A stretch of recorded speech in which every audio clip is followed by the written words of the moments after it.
So Saturday night, tell us about where you were, what happened, who was with you, etc. Just give us all the info. Absolutely. And Robert, to start off, the craziest thing and just the unfortunate thing is I was with my son, or I was going to pick my son up with two of his buddies who we had dropped off previously to the movies. And one of his friends, we had to go a little farther than normal to pick him up because he had just moved out of his apartment complex. His mom moved him because they came home and they found bullet holes in their walls. Mm-hmm. They were on an apartment complex on Dean Road. They moved out of there, moved out to Keithville. So before the movies, we drove out to Keithville to pick him up before we dropped him off at the movies.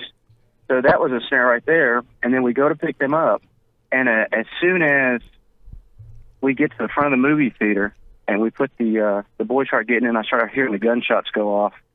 And I was in the military, Robert, so you immediately think contact right, contact left. Where are they coming from? So I could hear them from the right, so I told them to get in.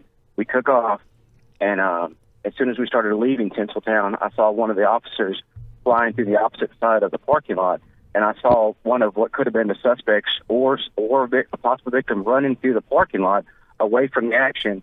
So I stopped, and I got out. I told the officer, look, there goes one right there. Go run after that person, see if they're involved. And the cop went over there to stop that person to check him out. And I started leaving, hung a right there on Millicent.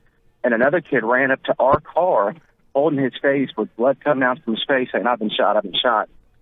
So I jumped out. I said, listen, run right there to that officer. I'll meet you right there. And he ran right across the street, ran over to the officer. I pulled around to the officer, and I said, look, this guy's been shot. Another officer pulls up, and he was checking on him. And as we were doing that, a burst of another set of gunshots started going off behind the Walmart right there on Erie Drive.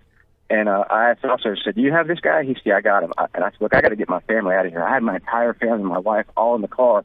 And we just took off. I said, I can react, and I know what to do, but my family doesn't. And it just, driving home, Robert, it was just, my wife's never been in stuff like that. I've been in combat. Mario, did this happen, was it in the parking lot, or did it start in the theater? Could you tell? I believe it was in the back of the parking lot. But the kids that were with me, they even made the statement that one of my son's friends thought one of the boys in the movie theater had a gun. And he even told his other friend, I think that guy has a gun. And it's just unbelievable, Aaron, that it's happening right here in the movie theaters, that it's everywhere.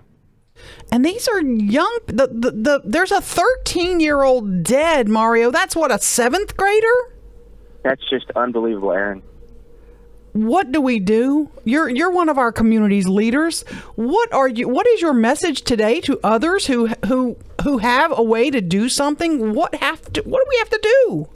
Well, Aaron, it's apparent that whatever we're doing is not working, and I don't think we can sit around and just try to think of ideas anymore. It's time to ask for some advice. It says in the Bible, if you seek wisdom, ask for it, it'll be given abundantly. We are not going to other crime-ridden cities and saying, what are you guys doing? We're not. Let's face it. We've never seen any elected official, anybody, and at least I have not. They'll ask people over in L.A., what are you guys doing? What did you do to combat the crime? Looking at crime stats to say, how do we get better? We're just not. So we need to do that. There's a lot more that obviously needs to be done. And I heard all weekend long people laid it on the feet of the ex-police chief, the new police chief, the mayor. No one person can do it. It's literally an all-hands-on-deck scenario, from the elected officials to the officers to the public. The churches need to get involved. It's going to take all hands on deck, Aaron. Mario, let me rephrase Aaron's question. Are you, is Aaron, am I, are we all just a bunch of innocent people caught in the middle of a civil war? Robert, I have kids. Aaron has kids.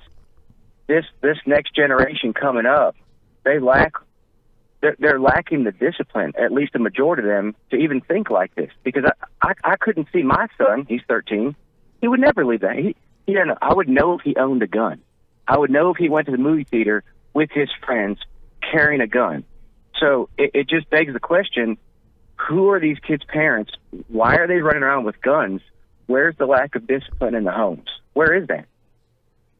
But Mario, we had criminal justice reform. We opened the doors to some of our prisons and let people out because we felt like that we weren't solving our issues. And now people are saying that wasn't the answer either. No, Aaron, not to get all preachy on everybody, but it's the hearts. We have to change the hearts. There's no conviction. When people feel that this is how they take out their aggression, is they resort to violence. When there's no conviction, when there's nothing in the heart, we have to change that first. We can take the guns away. They're going to find other weapons. It's the thought process that we have to change.